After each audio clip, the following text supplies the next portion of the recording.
Shalom, kami dari kelompok 5 ada Amadia, Gracia, Kisha, Nada, Sheila, Taruh, dan Tri yang akan presentasikan mengenai sejarah statistika. Pertama, statistika itu berasal dari bahasa Yunani yaitu state yang artinya negara, sehingga pada dasarnya dahulu statistika merupakan ilmu yang berkaitan dengan angka-angka atas perintah raja di suatu negara untuk mengetahui kekayaan negaranya. Kemudian contohnya Kaisar Agustus yang memerintah setiap orang untuk membayar pajak. Sampai pada setelah itu dan hingga abad pertengahan statistika itu tidak mendapatkan perhatian dari para ahli karena dianggap menjadi bagian matematika yang tidak memiliki peran penting. Kemudian Francis Galton masukkan statistika dalam pembahasan biologi pada tahun 1880 dan 1918 sampai 1935. Ronald Fisher mengembangkan statistika inferensia dengan teknik analisis variance. Kemudian berkaitan dengan perkembangan itu ada 3 hal yang saling berkaitan, yaitu statistik merupakan rekapitulasi angka-angka yang disusun dalam tabel dan diagram. Kemudian statistika yang ilmu itu sendiri yang berkaitan dengan cara pengumpulan data, pengolahan atau analisisnya untuk menarik kesimpulan, dan metode statistika yang sebagai cara penggunaan yang tepat untuk menghasilkan informasi yang tepat. Kemudian dahulu hanya digunakan untuk kepentingan negara, sekarang sebagai alat bantu penyelesaian masalah untuk mengambil keputusan.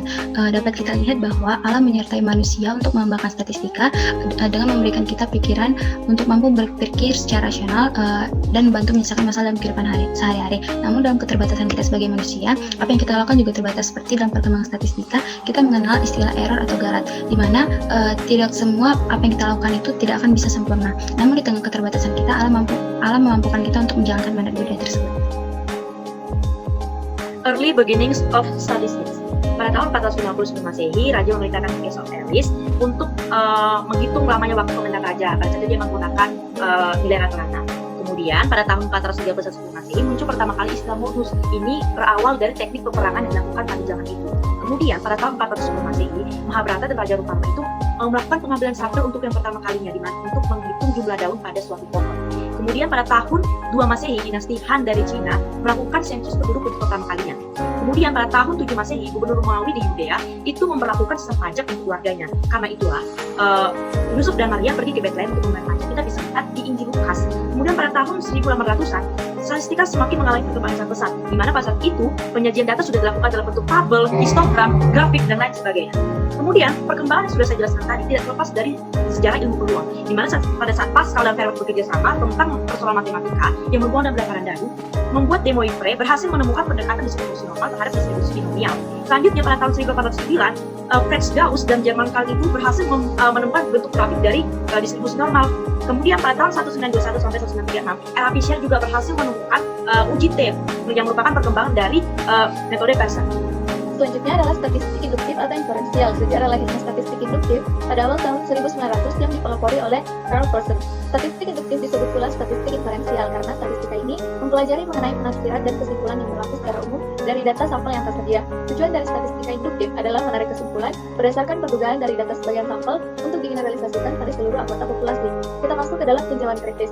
Statistika induktif merupakan salah satu metode statistik yang digunakan untuk mengambil kesimpulan dan membuat keputusan berdasarkan data yang telah dianalisa. Kita juga bisa mempelajari cara mengumpulkan data, mengolah, menyajikan, menganalisis, dan membuat kesimpulan dan mengambil keputusan. Statistika induktif terbagi dua, yaitu pertama parametrik, di mana teknik statistika yang memberikan prasyarat tertentu pada parameter populasi. Misalnya, distribusi datanya harus normal dan memiliki variansi yang homogen. Kedua yaitu non-parametrik, di mana teknik statistika yang parameter populasinya tidak harus mengikuti prasyarat tertentu atau bebas. Beberapa aspek mengenai statistika inferensial, yaitu pendugaan parameter, di mana nilai statistik dihitung dari sampel dan digunakan untuk menduga parameter populasi yang tidak diketahui. Kedua yaitu pengujian hipotesis. Hipotesis akan memiliki nilai ilmiah jika sesuai dengan atau mendekati fakta empiris. Hipotesis dapat diuji dengan jalan membandingkan hasil sampel yang bersifat empirik. Jika hipotesis tidak sesuai, maka harus ditolak keabsahannya. Sejarah perkembangan aplikasi statistika. Statistika pada dahulu berkembang pesat pada berbagai bidang pengetahuan seperti bidang pertanian, psikologi, ekonomi, sosiologi, industri, dan lain-lain. Pada kesempatan ini, kami akan membahas aplikasi statistika dalam bidang ekonomi, peternakan, dan industri. Yang pertama, ekonomi, yaitu ekonometrika didefinisikan sebagai ilmu sosial di mana perangkat teori ekonomi, matematika, dan statistik inferensial diterapkan dalam menganalisis fenomena ekonomi yang dipelopori oleh Ragnar Page dan Jan Tinbergen pada tahun 1920. Ekonometrika dipandang sebagai studi empiris yang menggunakan statistik serta pengujian hipotesis yang menghasilkan nilai numerik. Kemudian pada bidang peternakan, melalui teori normal dan bagian genetik, Carl Pearson pada tahun 1950-an dapat membuat produksi susu di industri peternakan USA meningkat 40%. Untuk analisis genetika kuantitatif umumnya digunakan statistika tingkat tinggi seperti Bayesian statistics yang dilandasi oleh teori Bayes. ide-ide teori bias. Yang pertama, aturan probabilitas digunakan secara langsung untuk melakukan inferensi mengenai parameter. Yang kedua, pernyataan probabilitas mengenai parameter diinterpretasikan sebagai derajat kepercayaan. Dan ketiga, kepercayaan atau penerimaan tersebut disesuaikan pada parameter setelah memperoleh data dengan teorema bias.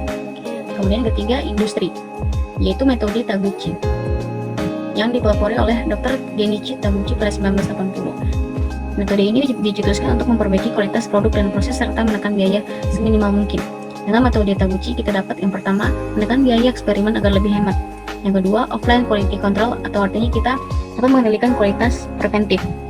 Yang ketiga, kualitas barang pokok atau robust design, barang tidak mudah pecah atau rapuh sehingga dapat digunakan secara maksimal dan tahan lama. Dan semuanya ini kita dapat menggunakan analisis berbasis nilai rata-rata dan perhitungan variansi. Perkembangan statistika di abad ke-21 pada era milenium seperti sekarang ini, dengan adanya teknologi informasi yang mendominasi, kemudian database yang besar serta interaksi dengan komputer dan informasi yang kompleks, membuat statistika tidak dapat mencukupi apabila hanya berdasarkan kepada model-model probabilistik saja. Nah, maka dari itu muncul metode baru bernama data mining. Data mining merupakan salah satu metode yang diarahkan untuk dapat menjawab tantangan zaman yang semakin berkembang. Kemudian, data mining merupakan suatu metode yang digunakan untuk mengekstraksi informasi sensitif tersembunyi pada database. Nah, teknologi ini merupakan teknologi yang sangat potensial bagi perusahaan dalam menggunakan data warehouse. Nah, data warehouse tersebut itu merupakan kumpulan data untuk mendukung keputusan manajerial dengan sifat yang berorientasi pada subjek, berintegritas, serta tidak mudah berubah.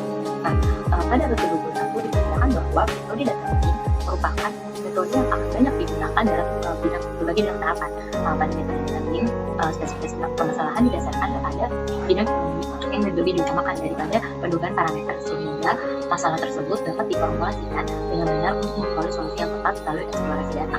Nah, kemudian karena belum adanya standar analisis untuk eksplorasi data dalam data ukuran besar, diperkirakan metode data mining ini akan banyak dikembangkan dan diteliti oleh pakar statistika. Statistika di Indonesia berawal dari program sensus kependudukan yang direkomendasikan PBB pada tahun 1960. Untuk memenuhi kelengkapan berbangsa PBB, Indonesia harus melakukan suatu program sensus kependudukan yang mampu mengetahui jumlah penduduk suatu bangsa secara akurat.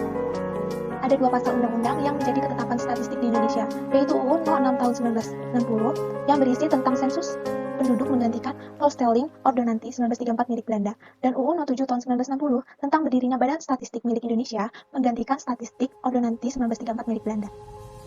Dalam melaksanakan program tersebut, pemerintah melalui UU tersebut mengatur juga pembentukan sebuah lembaga resmi penghitungan sensus yang bernama Badan Pusat Statistik atau BPS.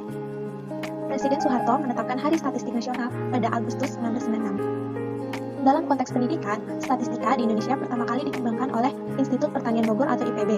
Lebih tepatnya, jurusan statistika di bawah naungan Fakultas Matematika dan Ilmu Pengetahuan Alam. Statistika semakin berkembang sehingga terdapat PTN dan PTS yang memiliki jurusan statistika. Selain PTN dan PTS, ada juga perguruan tinggi kedinasan yaitu STIS atau Sekolah Tinggi Ilmu Statistik. Ternyata, sensus penduduk sudah dilakukan dari zaman Israel dalam perjalanannya dari tanah Mesir ke tanah Kanaan. Sensus pertama hanya mencatat pria Israel yang memiliki umur 20 tahun ke atas yang mampu berperang. Sensus kedua mencatat berapa jumlah bangsa Israel yang tersisa setelah tulah yang menyebabkan 24.000 orang mati.